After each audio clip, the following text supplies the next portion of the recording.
The first. The very first bond that was ever created was between you and death, believe it or not. You are never-ending life. Never-ending life. Life is not a certain size, gender, race, color, or shape. You are not a certain size, gender, race, color, or shape. This is just a container. And in fact, this changed. I do not look like I did when I was 2, and I will not look this way when I am 99. You are constantly changing, and yet you're holding on to that container as though it is the most important thing of your life.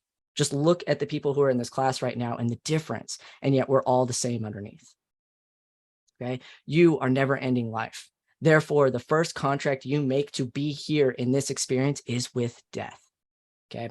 Now I have a video that I'm going to share with you guys, and it is a fantastic message of, I don't know if you guys have seen the show, but it's called The Sandman.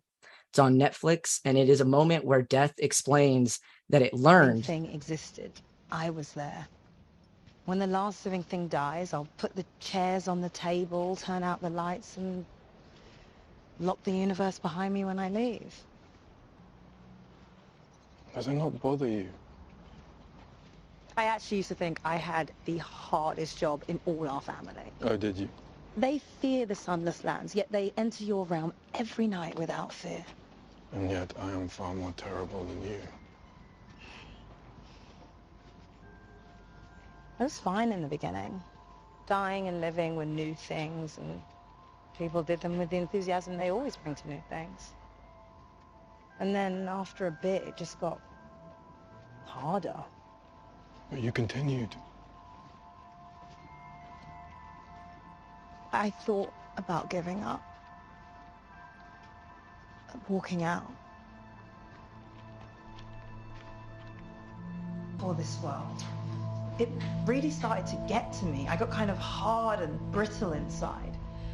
I mean, people feel as pleased to have been born as if they did it themselves.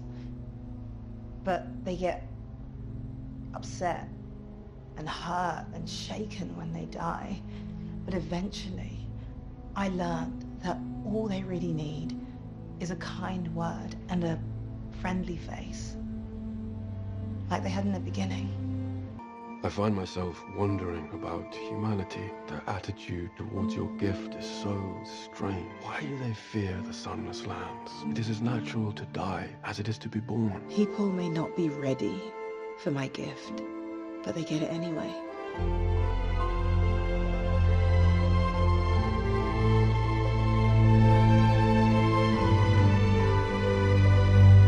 At the end, each of us stands alone.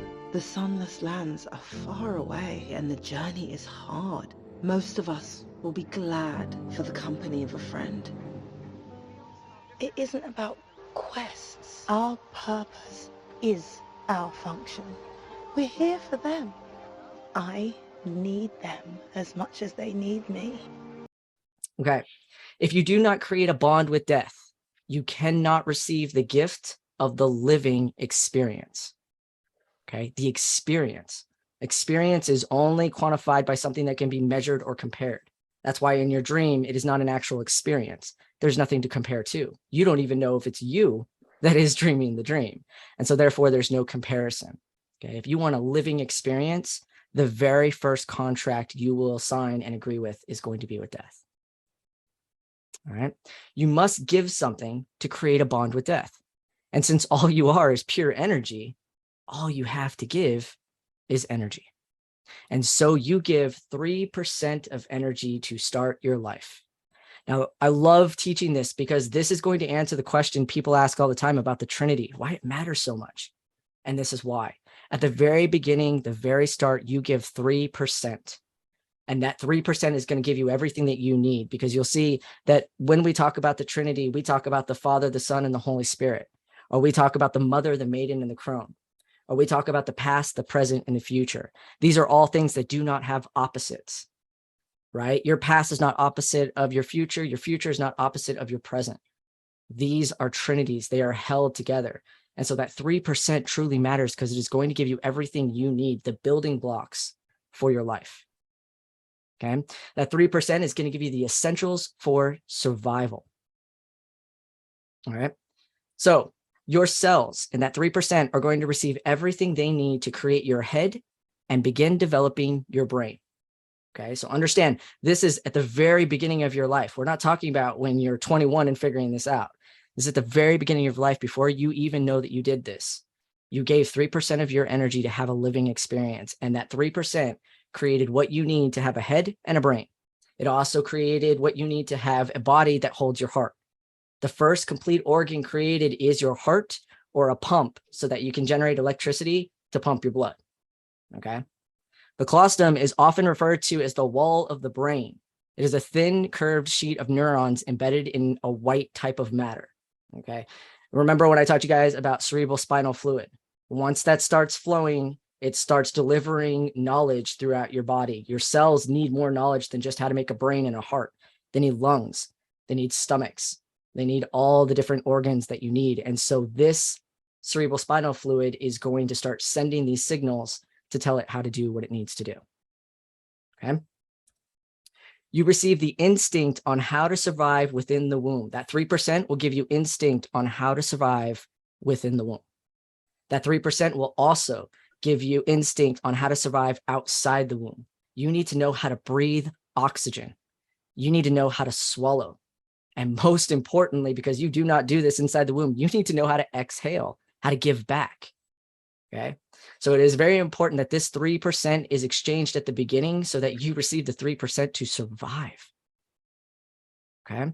So as you develop, grow, and think, you begin absorbing your environment and mimicking the things that you learn. All right. Each phase of development is recorded as a brain frequency. Okay. So delta, 1 to 3 years old, is the frequency of sleep. That's why babies sleep all the time. They're just in this constant state unless they get awoken, and then they're in kind of a completely different state, the opposite of sleep, which is why they cry all the time, which is why they panic all the time, is because it's just the opposite of the state that they were in. Theta, 3 to 5, okay, frequency of repetitive thought. You're just repeating thoughts. You're not taking them in. You are not analyzing them. You have not gotten to that place yet. You're just repeating what you see, because repeating what you see will keep you alive. Okay.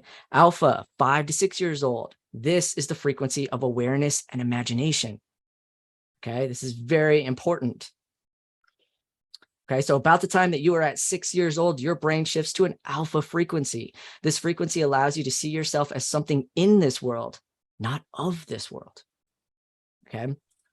You start to use your imagination, and you start creating your ego for the very first time. All right. We also like to, you'll notice that usually about 6 years old, you see kids playing with toys and they have whole entire worlds. Okay. Whole entire world. So if you don't know this, watch the Lego Movie 2. You'll understand a child's perspective of choices and love. It is fantastic. And I'm going to be doing a video on it to kind of get people to understand this is where kids' minds are. It is amazing. All right. You begin defining who you are. 6 years old, you start defining who you are. You start throwing temper tantrums. You start saying, I want these things. You begin creating your root chakra, the root of who you are. Okay. You also start embracing those 5 natural emotions: love, anger, caution, grief, and jealousy. Okay. And we know this: love, balanced, is healthy. It is an emotion that allows you to connect to something. Obsession, unhealthy, unbalanced. All right. Jealous, the emotional response to say you desire to be good at something. That is a good thing in this world. Envy, the desire to take from someone else, the unhealthy response to be the best or the only and to take from another. Anger, the emotional response to say you desire not to do something. When a 3-year-old says no, there's nothing wrong with that. Rage, the unhealthy response to hurt another or oneself not to do something. Okay. Grief, the emotional response to say goodbye or lose a bond. Depression, the unhealthy response to hold on to something so tightly it hurts you or another. And caution, the natural response to be aware of your surroundings. Do not walk off a cliff. Do not run up to every bear. Okay. Fear, the unhealthy response to allow your surroundings to become your awareness. In other words, all that exists are cliffs. All that exists are bears that are going to get me. Okay. You begin to question the nature of who you are, and you start asking why questions. And I love this graphic because if you've ever seen Nemo, they like to say mine, mine, mine. And this always reminds me of 2-year-olds. Why? And then at 6 years, again, why? Why do I have to go to bed? Why can't I do what my brother does? So on and so forth. All right. Every bond that you make as you grow requires you to put in energy to establish it.